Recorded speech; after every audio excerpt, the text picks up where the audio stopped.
Purple and gold background with gold and white writing reads Superfest Super Panel, presented by the Paul K. Longmore Institute on Disability. Welcome everyone to this super panel, fittingly brought to you by Superfest and the Paul K. Longmore Institute on Disability. Today we're talking about creative approaches to audio description and AD as part of the art of cinema beyond compliance. I'm honored and excited to serve as the moderator of this Superfest and super dope panel.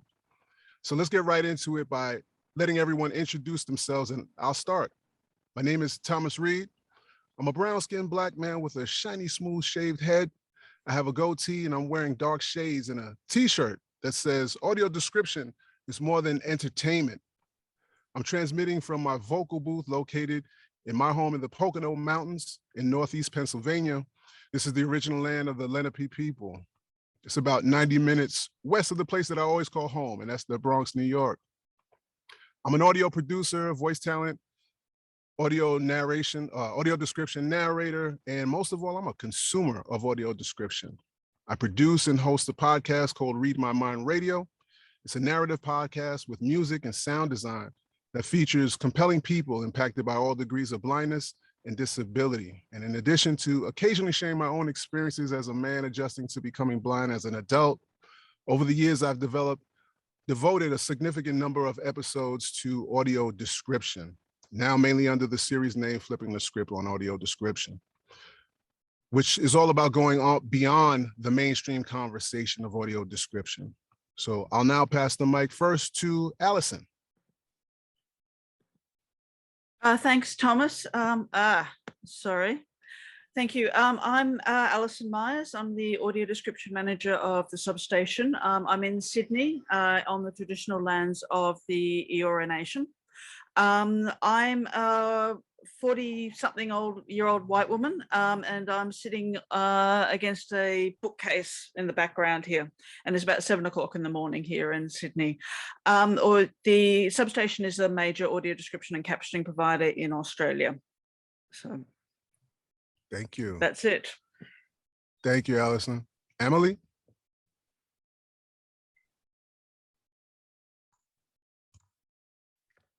Hi, everyone. I'm Amelia. I'm the assistant administrator at Extant, which is the UK's leading organisation for blind and visually impaired theatre practitioners.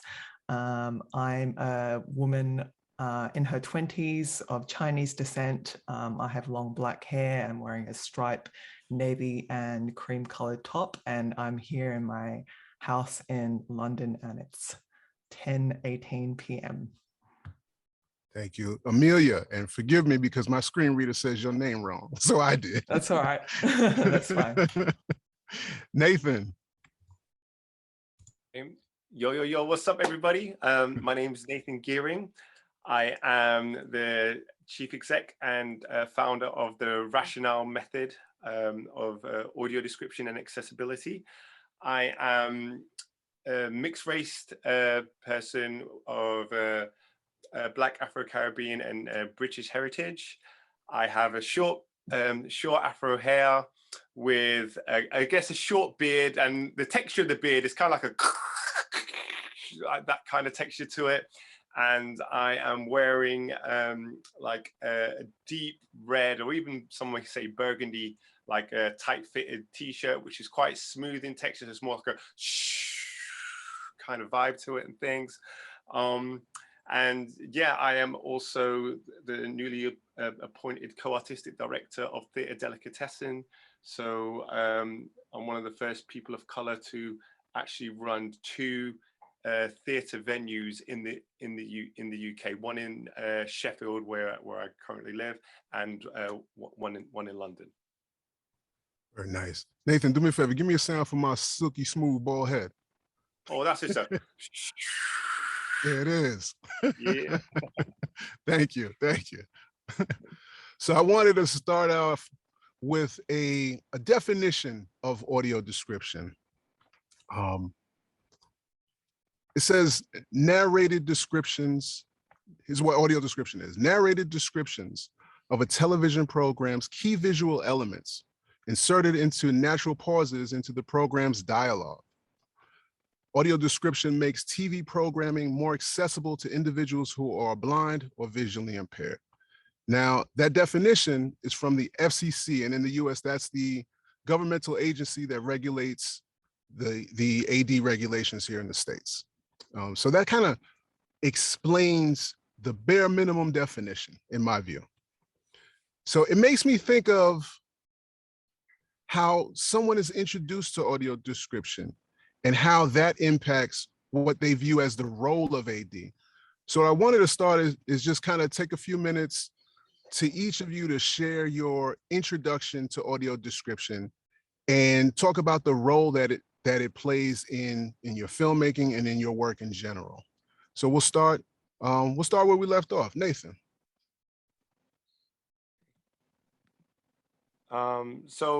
Well, I guess first and foremost for me, audio description is much more than that definition. I feel that audio description is also a means of enhancing accessibility, not only for blind and partially sighted people, but also sighted people as well, as it can help, like, for example, sighted people pick up on certain physical information that they may have missed as well. I think at its best, audio description is a form of artistic expression in its own right, and it can be utilized to kind of help give a deeper understanding and add an extra layer to the narrative of a production. My first experience into audio description, do you know what's really funny? Yeah, I actually realized my very first introduction to audio description was actually way earlier than I thought it was. So for example, when I was probably about, say, 6 or 7 years old, I used to watch like horror movies with my grandmother and stuff. And there was a movie called Demons back in the 80s. And in that movie, there's people that are actually sat in a movie theater, and one of the moviegoers is blind. And there's a lady who's sat next to him who's actually providing audio description. Obviously, as a little child, I didn't really kind of like know what that was, but that is actually my very earliest experience of audio description. And I only realized that because I watched the movie a couple months ago. But like, so within that kind of context, that's like my first kind of like, I guess, experience of it where I wasn't consciously aware of it. In terms of being consciously aware of audio description, it actually came, I would say, in my early 30s. And that was, I mean, I'd always kind of like knew about it in its periphery and things. But that was just because I'd started to do a lot of work with a lot of partially sighted organizations and things. And I had just asked them, why is that a lot of people, for example, that go to the theater who are blind and partially sighted? And they were like saying, well, it's just because they find the current provision of audio description not to be engaging enough. And so I just basically got to find out a little bit more about what audio description was, and thought, okay, so how can we utilize, I guess, the skills of hip hop to, I guess, remix audio description? And that's when we ended up developing the rationale method, where we utilized the sound effects of beatboxes. So which is what you got a tiny little bit of a insight to when I gave my own physical description, as well as utilizing the skills of poets and things. But yeah, that's in a very broad nutshell what my, I guess, early experience of audio description. I guess I should really mention Kung Fu movies as well, where when I was a kid, again with my grandmother, she's obviously a great influence in my life, we used to watch old school Kung Fu movies. And when I used to fall asleep, I could still hear the sound effects of the punches and the kicks, so I could still visualize and envisage the movements that were happening, even though I had my eyes closed and I was falling asleep. So that ended up subconsciously contributing to the rationale method as well. So yeah, those, I guess, are the three major kind of meeting points with audio description for me. Excellent, thank you. Alison, how about you? Your introduction to audio description and the role it plays. Well, I was actually working as a captioner, and audio description is, Australia is really, really behind in providing audio description. We only got it on free-to-air broadcast TV last year, so June 2020, and that was after a campaign of almost 30 years. But I've been doing it since 2008, mostly working on DVDs and cinema, but I was working as a captioner, and they brought in a trial phase for audio description, trying it on DVDs, and a local DVD distributor actually ran with it, and they financed a lot of audio description for about the next 10 years. And without them, AD would not be in the condition it is in Australia at this stage. But I'm also a freelance film editor, and that was happening at the same time. So I'm a filmmaker, and I think the way I see AD is very similar to how an editor works in audio description, in filmmaking, because the editor's job is to help the director bring their vision to the screen and to bring their story to life. And it's to take all the media, so the footage that they've shot and the sound effects and the music, and to put it all together to make a whole story. And I think that's very much how I see audio description, is we're helping the filmmaker tell their story to a particular audience. And I've been part of the campaign to get more audio description in Australia. And I've come to my way of thinking about audio description is I really think it should become more of a mainstream form of entertainment, because that way, number one, audio description is fantastic. It's cool. It's a really interesting way of experiencing film and television. I discovered this because when I became the audio description manager, I was QCing our audio description, and I thought, how do I do that as a sighted person? And so I would take our audio files, the mixed audio description files, and I put them on an iPod. And so which didn't have a screen. And so I was just listening to the AD. And this is now my favorite form of entertainment on aeroplane trips, when we had aeroplane trips, which we don't anymore in Australia. But yeah, you just close your eyes, sit back and listen to a movie or listen to a TV show. And it's fantastic. It works as a standalone piece of entertainment. And so that's what I'm really trying to push it as, because in Australia, the government we need government support and government funding to get more audio description on television. And I think if more Australians knew about it, and if it became a more mainstream form of entertainment, like audiobooks, like podcasts, that sort of thing, I think there would be more support from both the government and the broadcasters to provide AD. And so I'm trying to push for that at the moment, to have more audio description in Australia. So the film that I made was part of that, was trying to raise the profile of audio description in Australia so more people would know about it. But yeah, so that's how I came. That's what I bring to AD, how I understand it. Yeah. Great. Thank you. Thank you. Amelia? Yeah. It's very interesting coming out of Alison's discussion just then, because I actually grew up and was born in Australia, and prior moving to London a couple of years ago, I had never kind of heard about AD or been exposed to any kind of form of AD in entertainment. And it was only after beginning to work at Extant that I kind of immersed myself in AD and kind of started experiencing all the ways that AD can be incorporated into stage productions and also film in a very interesting and expansive way. So when I heard your description or the definition of AD, that felt like a very kind of foundational description of what it could be. And I guess the work that Extant does is we really try to incorporate audio description from the very beginning of the creative process. So we're just getting blind and visually impaired people involved from the script level, and involved in the filming or involved in the rehearsals. And that way we can really diversify what we're offering. And also we're trying to approach audio description, I guess, from a more multi-sensory perspective as well. So, for example, I guess in flight paths, we were using kind of spatialized audio description that was geolocated onto the actor's body. So blind and partially sighted people could kind of locate where the actors were at any given time in the film or the production. So I guess it's a big ethos that Extant lives by, that we're always trying to expand and reimagine the definition of audio description in everything that we do.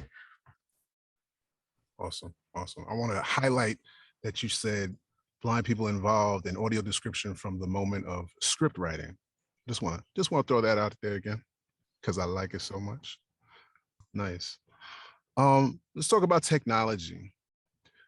When I think about the use of technology and the approach to audio description, I think about the motivation that's kind of involved when we're looking at the use of AI and synthetic speech.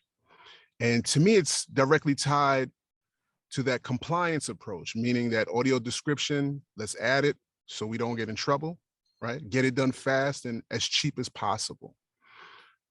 What role do you all see technology playing in creating audio description? So we'll start with Amelia. Yes. So I guess a few years ago, we Extant commissioned a report about the state of audio description in the UK, and a lot of that was focused on the current audio description technology that was seen in theatres, and that's typically received via headset. And a lot of the feedback we received was that the sound quality would be really poor, and it would be discomforting for the users to have that throughout the duration of a performance. So I think, going off from what I said previously, that's that kind of traditional approach that's not really we never really try to approach anything that we create from that perspective, where we have to start from what has already been kind of technology, I guess, what the base technology is. So for example, with the binaural sound and flight paths, we use kind of 360 tracking, and also there's a scene where the two actors are kind of climbing up into the sky using these aerial silk materials, and basically we pre-recorded that sound pre-recorded themselves audio describing their actions while they were climbing up the aerial silks, and put those recordings back onto their bodies as they were doing it live, so the audience could receive that as a kind of live feedback. And I guess there's also kind of the impetus to kind of remove kind of these sounds of the body as you're describing things. So like things like the breath, or these little pauses or things. And we always try to include that and not kind of cut that out as if that's, unnecessary. And I think a more recent example we did an R&D this year that was film-based around the Marvel film Daredevil. So in that film, in the original 2003 film, the main character, who was blind, was not cast as blind.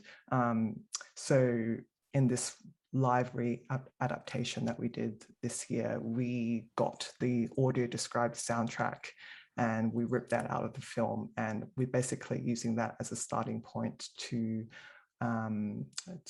potentially kind of refigure the action using blind actors, and seeing where that audio described soundtrack could lead us to new creative potentials.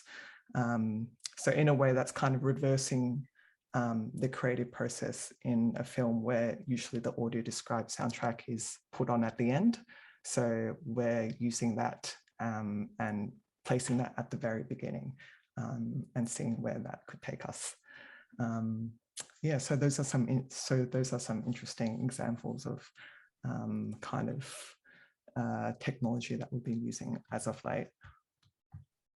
Awesome. Thank you. Thank you. Nathan, what about you? Okay, so in terms of like the automated stuff with regards to technology and audio description, I'm not really feeling it, if I'm honest. And again, like, so with a lot of things that are being audio described, what's being audio described is an artistic expression, yeah? And art is subjective. Whereas if you have an automated voice talking like this, it kind of takes you out of that emotional experience. It kind of emotionally disconnects you a little bit. So yeah, I'm not really about doing things the cheapest and fastest way.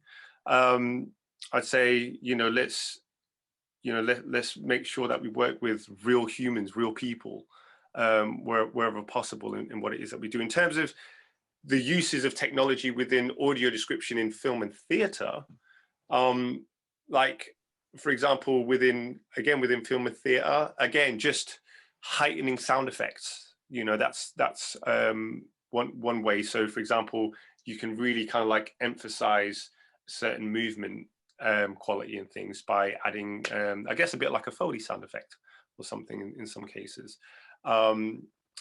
Also, in films, like the slow motion is much better than just cutting and pausing something.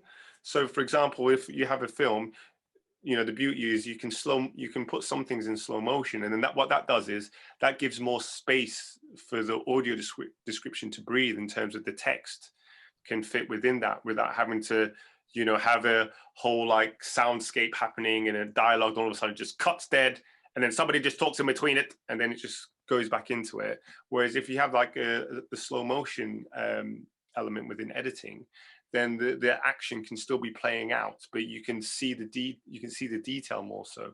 And also, again, people can have more time to pick up on more detail. So if you're partially sighted and you can make out some of the physical information, you can then pick up some of some of the detail that you may have missed. For example, if it was just running at regular speed. So at crucial moments when there's a lot of action happening, I think slow motion can really lend itself well to audio description. Also, like with Rationale Method, when we make, for example, our theatrical productions, we always ensure that wherever possible, the audio description doesn't happen in headsets. We make sure it happens as part of the main soundscape of the theatrical production. And so, for example, we did a show called Trust in Care just last June, actually, and we had the audio description as part of the main soundscape. So both sighted, partially sighted, and blind audiences got the same accessible experience in terms of audio. And what was great about that is, like, one of our main performers is a blind breaker, and so sometimes with their spinning movements they got disorientated. But the great thing about having the audio description done live and through the speakers for everybody to hear, it meant that when they got disorientated, the audio describer could actually guide the blind person back to safety and reorientate them. So, for example, there was a scene where they had clothing set out on each corner of the stage, and there was a bag in the center of the stage, and they would, for example, spin towards one of the items of clothing, and if they missed their mark, the audio describer could then say, Robin reaches out to her left and grabs a t-shirt, and then she would then know, oh, okay, I just need to reach to my left to grab the t-shirt, or grab it to the right. So within that sense, it really kind of like shows one of the hidden gems and one of the hidden genius moments of audio description in terms of how it can actually enhance accessibility for blind and partially sighted performers as well. And within that production, there was a lot of non-disabled people that got a chance to see that, and they were just like blown away as well. And they were like, we want to see more access done like this. So, you know, there's more of an appetite now for audio description to be part of the main soundscape of productions, which is great, and is something that we're really championing. Excellent, excellent. Alison. That's amazing. That's my film in real life, because my film has the audio description helping a blind person or a vision impaired person in this case in the film. Yeah, there's been some really interesting technology coming in for film and television as well. I went to a virtual reality session at the Melbourne International Film Festival, and they were talking about the possibilities of tactile elements within virtual reality. So it's a thing like if you've got a virtual reality thing set at the beach, they could have mounds of sand, and so the audience member is standing barefoot in the sand and experiencing that whole it just adds to the experience of having the tactile motion. But also they were talking about things like jackets and gloves and things like that, so they could have someone walking towards them, and then they could feel a brush across their shoulder or something as the person passes, and that's part of the jacket. But they weren't thinking of it from an accessibility point of view, and I'm thinking this would be massive for a blind low vision audience, because you could turn something completely audio and add the tactile elements to it, and you'd have a really amazing, interesting experience. Not to mention, I mean, if you could get the gloves doing like tactile sign language, that would be huge for like people who are deaf and vision impaired as well. You know, there's all these sort of potential. But I raised to them accessibility, and they were talking captions, and they were saying, oh no, it's ugly. And it's like, guys, you can do whatever you want. You're not restricted. Like in television and film, the technology is set, it's there. There's standard ways of doing these things. And if you go beyond the standard way of providing audio description and captions, it becomes more expensive and more complicated. And it's possible to do, but you know, there's complications. Whereas virtual reality, you're in a whole brand new thing. You can set your own rules. So if you want captions and you've got you've got faces on screen, you can do it in voice bubbles. You can do it in so many different ways to make, you know, your presentation accessible. And just think about it, and as these guys have been talking about, make it a fundamental part of your production. And you know, you've got so much more leeway. But just in terms of standard film and television, there's some really interesting technology in terms of targeted audio. So they're looking at ways that people can actually mix their own audio, so they can make the dialogue louder than the music. And so they can bring the dialogue up, the music down, and the sound effects right down, depending on how their own hearing works. But the other thing that they've been looking at, because they're using these, they're dividing the soundtrack into like sections. What they can also do with these divided soundtrack sections is target them towards particular technology. So you can send an audio description track to Bluetooth headphones, or to specific speakers, or to a phone. So the person can be sitting in with their family, with everyone else, and only they can hear the audio description. And this technology has got to the stage where they were saying, when they were experimenting, because they do it with language tracks as well. So they had two people sitting side by side. One was getting the English language version sent to their speakers or their headphones, their speakers it was. And the person next to them was getting the French version sent to their speakers. And so they couldn't hear each other's, like the English person heard the English language, the French person heard the French language, and they couldn't hear the other one's soundtrack. So they were sitting side by side, listening to two different versions of the same film. So there's amazing things happening in that area as well, which once the technology gets more developed will really sort of have huge potential, I think, for audio description and the way it can be presented. Yeah, absolutely. Absolutely. So, Alison, when you said that whole thing about captions and the person said they're ugly, whew, just that just does something to me, you know, that attitude. So it kind of goes into this, to my third question here about how can we expand the definition or create a new definition that of audio description that would sort of encourage the encourages the content creators to really want to explore AD, right? To really seek out those artistic elements. And I guess I have two questions. So if that's a question, so I'm thinking that we can kind of all just shoot around some ideas on how we can expand that definition that I gave earlier, right? So other ideas, other things to include, and or in addition to that, it's kind of related. How can we make other artists just see the value of audio description as a tool for their creativity? So in a way, I think we'll accomplish both if we either kind of just work on creating this new definition, or even just talk about some ways that we can, make other artists see the value. You want to take a shot at that, Alison? Does that make sense to you? Actually, this hurts a little bit for me at the moment, Thomas, because I organised an audio description showcase, which was targeted at mainstream audience, just as I was talking about before, to raise the profile of audio description in Australia. We were changed the name to audio drama, just to take it out of the disability realm and to present it as a different form of entertainment. And so the showcase was supposed to be on Monday night, but unfortunately it was part of a major festival in Sydney, the major winter festival called Vivid.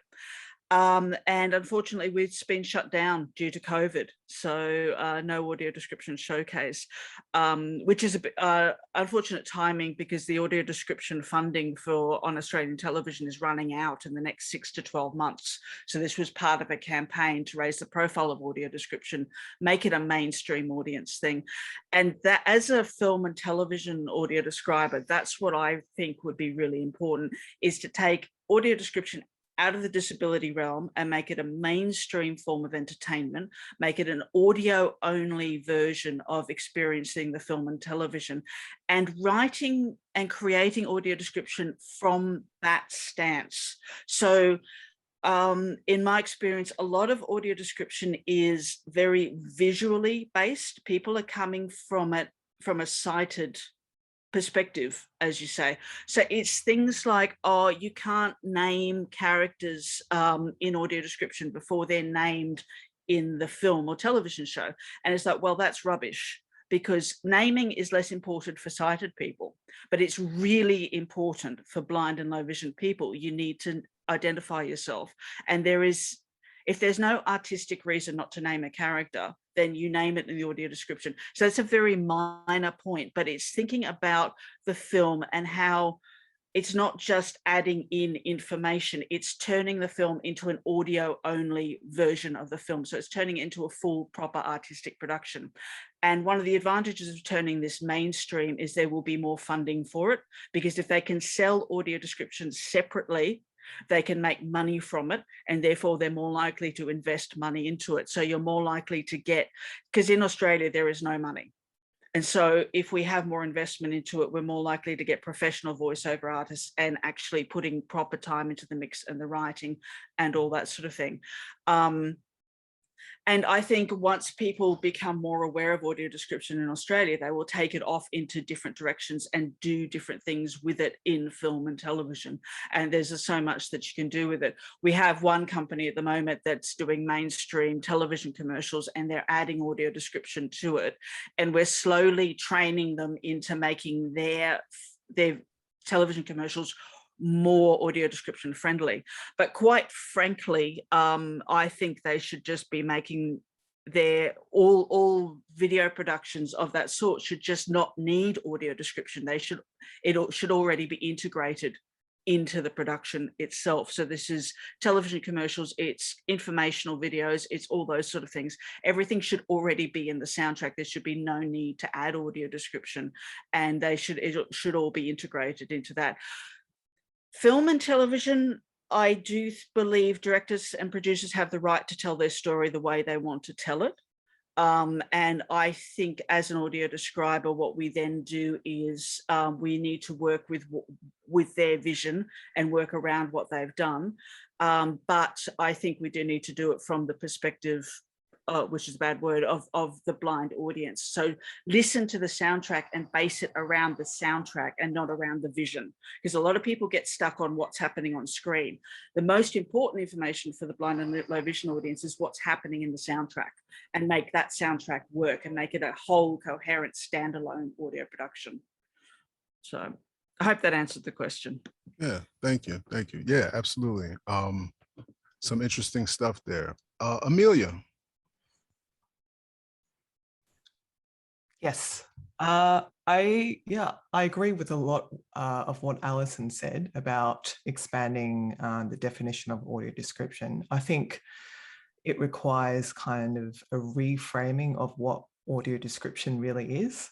And I think a lot, the theatre industry in the UK approach audio description potentially as an embellishment or something that's value added at the end, and something that is an obligation that they must do to fulfill certain diversity requirements or criteria. And I think that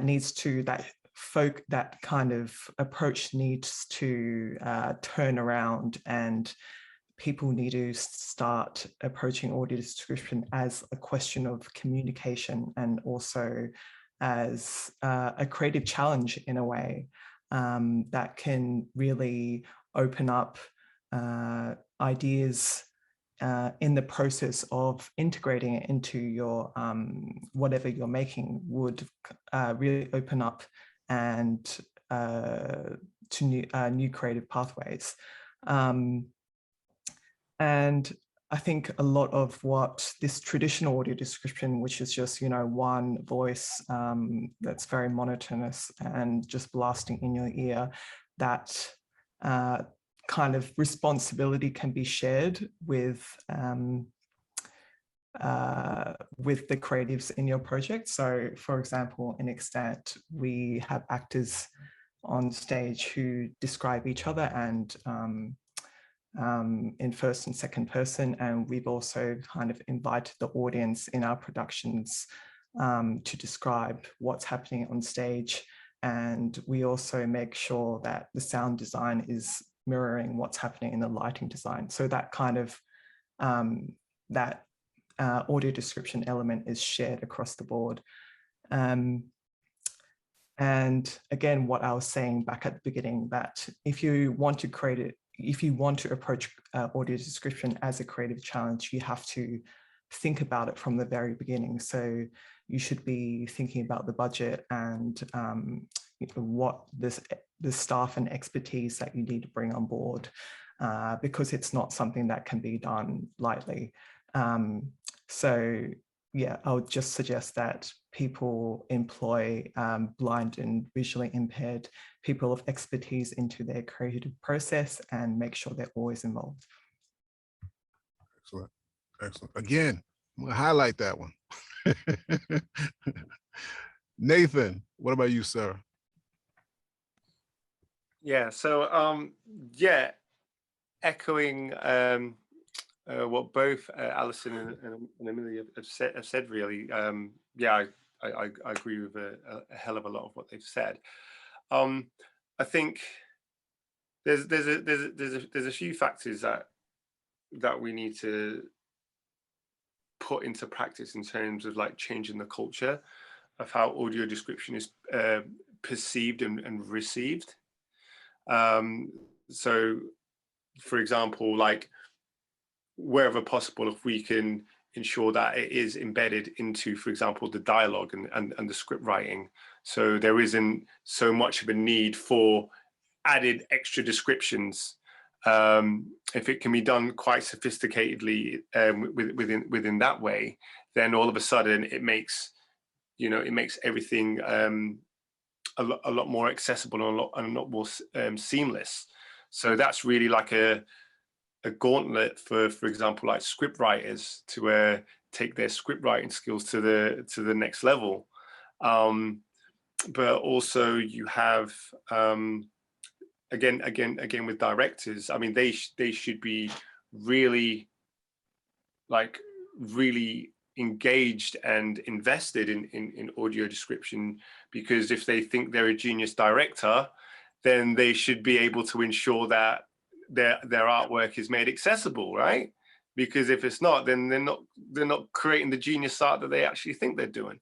But like, even when doing that, they need to be invested in the audio description and not just saying, oh, that's okay for somebody else to take care of, because really and truly, that is somebody else who's responsible for the communication of their artistic vision. And so they need to make sure that they're not being misrepresented if they're really that passionate about their artwork. And so again, audio description is just as valuable as any other element of the filmmaking process or the theatre making process. The other thing I feel that we need to be doing as well is like working with a lot of like gatekeepers at the top. And yeah, it does come down to money in quite a few contexts, you know. And again, you know, we have to reframe to them. For example, in the UK, there's around 2 million people right now who are visually impaired. By 2050, I think that number is going to rise to around about 4.5 million. So there's going to, you know, VI is on the increase basically. So if you've not made your production accessible, then that's potentially 2 to 4 million people you're already missing out on. And if you were to even say, okay, if you were to sell them your audio description audio track, just that by itself at £1 each, that's already £2 million you're missing out on, you know. So, you know, if you look at it within that kind of monetary context, if they need to be convinced in that way, like economically, that can, you know, that can really, like, you know, shift the whole company's fortune. But not just that though. It's like with gatekeepers and organizations, we need to be either convincing them or somehow putting a bit of pressure on them in terms of ensuring that they have stronger accessibility policies. So for example, like I said, I'm a co-artistic director of Theatre Delhi in Sheffield and London. And so we're coming out with a new artistic policy. I've only been in post like 2 months, so it's early days, but we've already flipped the script on our accessibility policy. And basically what that is you guys are getting a little bit of an exclusive here, because we're actually doing a proper public announcement in a few weeks' time. But y'all my friends, so I can tell you. But basically, so what we're doing is we're giving priority for programming to productions that are made accessible in some way, shape or form. So basically it's like, so as of January 2022, so it's almost like we're giving like a warning to all artists and programmers with this announcement, in terms of saying, okay, by January 2022, if you want to be programmed in one of our venues, your production needs to have at least one element of it made accessible, whether that be audio description, whether that be BSL interpreted, whether that be a relaxed performance and things like that. If your production isn't, we could potentially still program you, but what you have to agree to is exploring how you can make your production accessible during your time with us. So for example, that may be, okay, we can put you in touch with local disabled communities, and then they can then give you consultation on how to make your work accessible. We can put you in touch with BSL interpreters, with audio describers. We can give you a basic workshop in accessibility. But basically, once you've had that first chance, the next time you bring a production to our place, it better be accessible. And if it ain't, y'all ain't getting programmed. And that's just basically how we're rolling with our theatre, because, you know, there's for so many years, like, you know, productions that aren't made accessible have been given priority. And basically we're flipping the script. We're like, okay, we'll take it to one of those other theatres then that aren't champion access in the way that we're doing. But if you want an accessible, if you want to bring a production to our doors, then we're really encouraging you to make it accessible, and that's the kind of approach that we're having with that. So if we could kind of, I guess, inspire more, more institutions and more organizations to take that kind of stance as well, then hopefully a lot of artists will actually see that, oh, actually, it's not something I can take or leave. It becomes a backbone, just as like having a director is a backbone in a production, or like a script writer is, or a dramaturg or choreographer. We're really wanting to make sure that accessibility is at the forefront as well. And plus, it just adds value to their production anyways. It'll make it more bookable for other works as well. Yeah. So even though there has a hint of compliance and incentivizing, I'm not mad at it. So, and again, like you said, as long as they're also kind of incorporating that artistic approach there, because they will eventually realize the art behind it. No, that was great.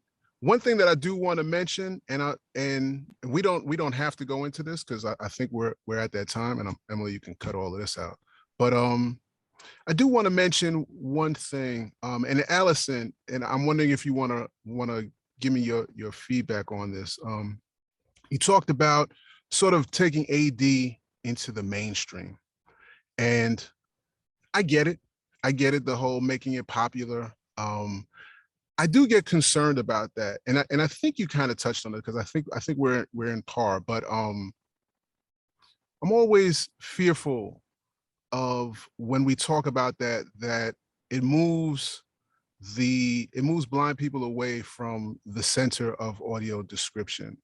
Do you kind of see why I would be concerned about that when we talk about making audio description mainstream? Especially, you mentioned kind of changing the name. Although I get where you're going, but do you see why I would be a little worried about that? And absolutely, and I would like very much audio drama, if we turn it into that name, would very much have to be still focused on the blind and low vision audience. But I mean, I think turning a production into an audio only form of entertainment is going to do that automatically, because people will be forced to think about, okay, how does this work with the soundtrack? How does it capture, how does this create this audio only piece of entertainment? And I just think it's really important to flip the switch, because I've recently started a PhD into writing guidelines for Australian audio description. And as I mentioned before, it really bothers me that audio description is so visually based. People are so focused on, okay, we must describe this visual at this time, and we must capture all this visual information. It is impossible to capture all the visual information from a film. It's just not, there is not enough time to do it. And if you had a year to describe a film, you still couldn't capture all those visuals. And for me, that's, if you're making the point of audio description for me is making something, a piece of entertainment or a piece of information or something for the blind and low vision audience. So the visuals are so much less important. You really need to focus on the soundtrack. What's the soundtrack doing? What's the story the soundtrack is telling? And you then describe what visuals you can, just to make the soundtrack work. And as I just say, the visuals are less important. And I think if that's where the focus is, I think that would help keep the blind and low vision audience's needs front and center. I'm also a little bit wary of how much the director and producers are involved in audio description, because in my experience, they're focused on the wrong thing. They're focused on bringing their visual, delights and their vision onto the audio description, and they're not focused on, right, what does the audience need to know to experience this as an audio only production? So while their contributions can be useful, I've generally found they're not interested in the same things that I am as an audio describer.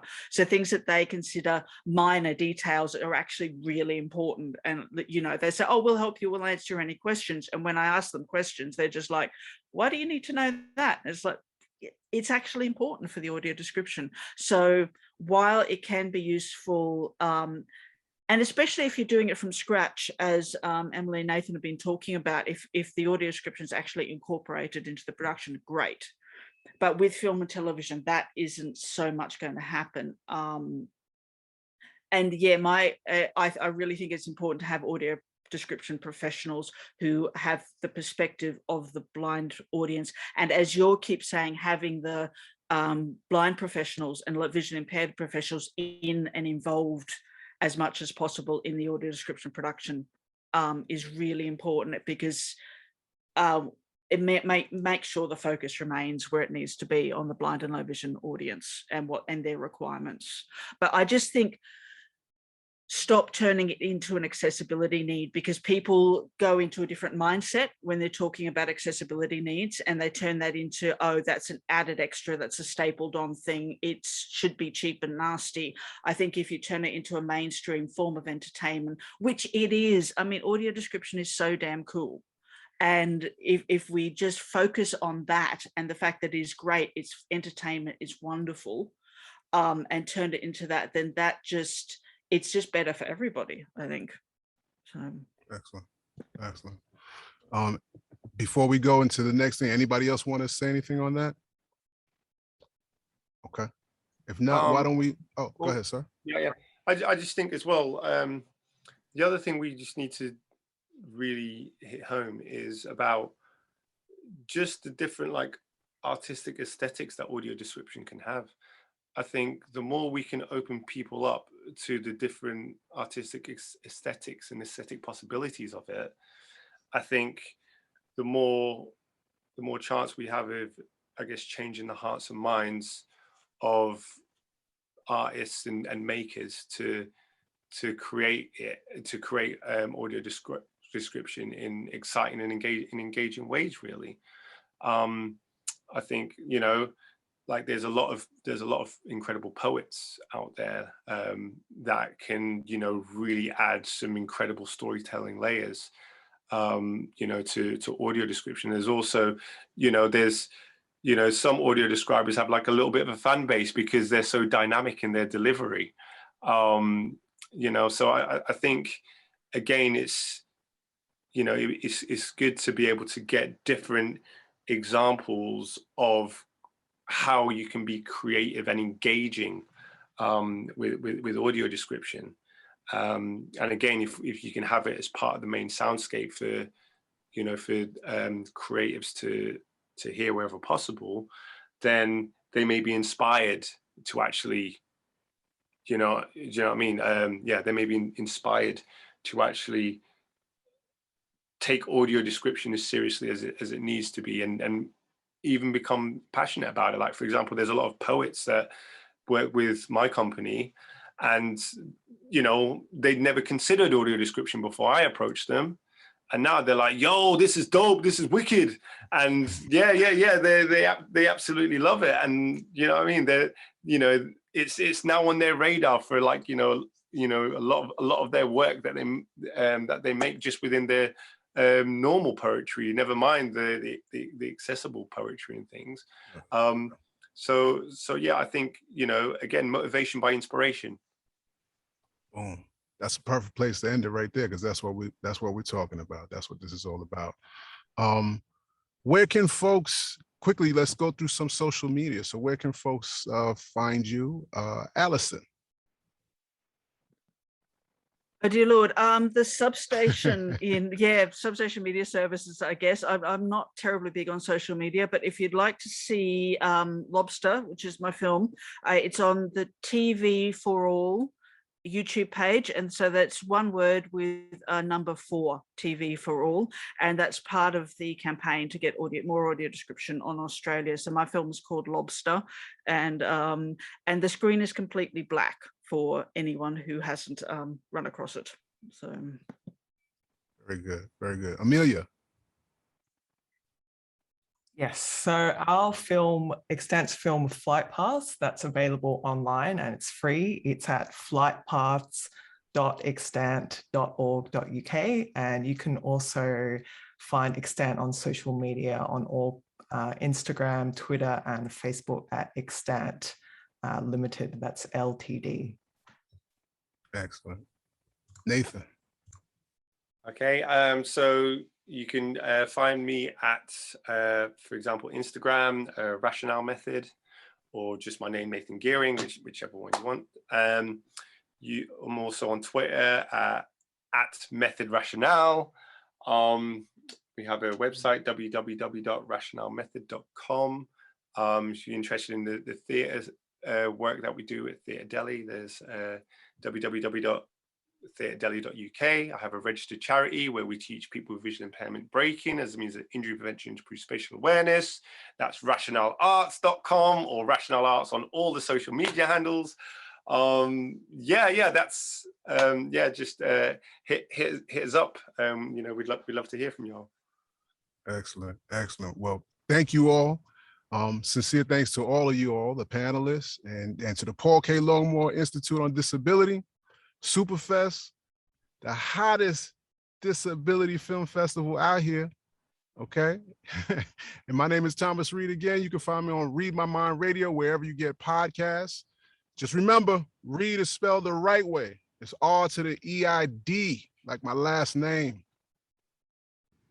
Purple and gold text on a purple and gold background reads, "Thank you for watching. Please follow us on Facebook at SFSU Disability, on Twitter at LongmoreInst, or online at longmoreinstitute.sfsu.edu.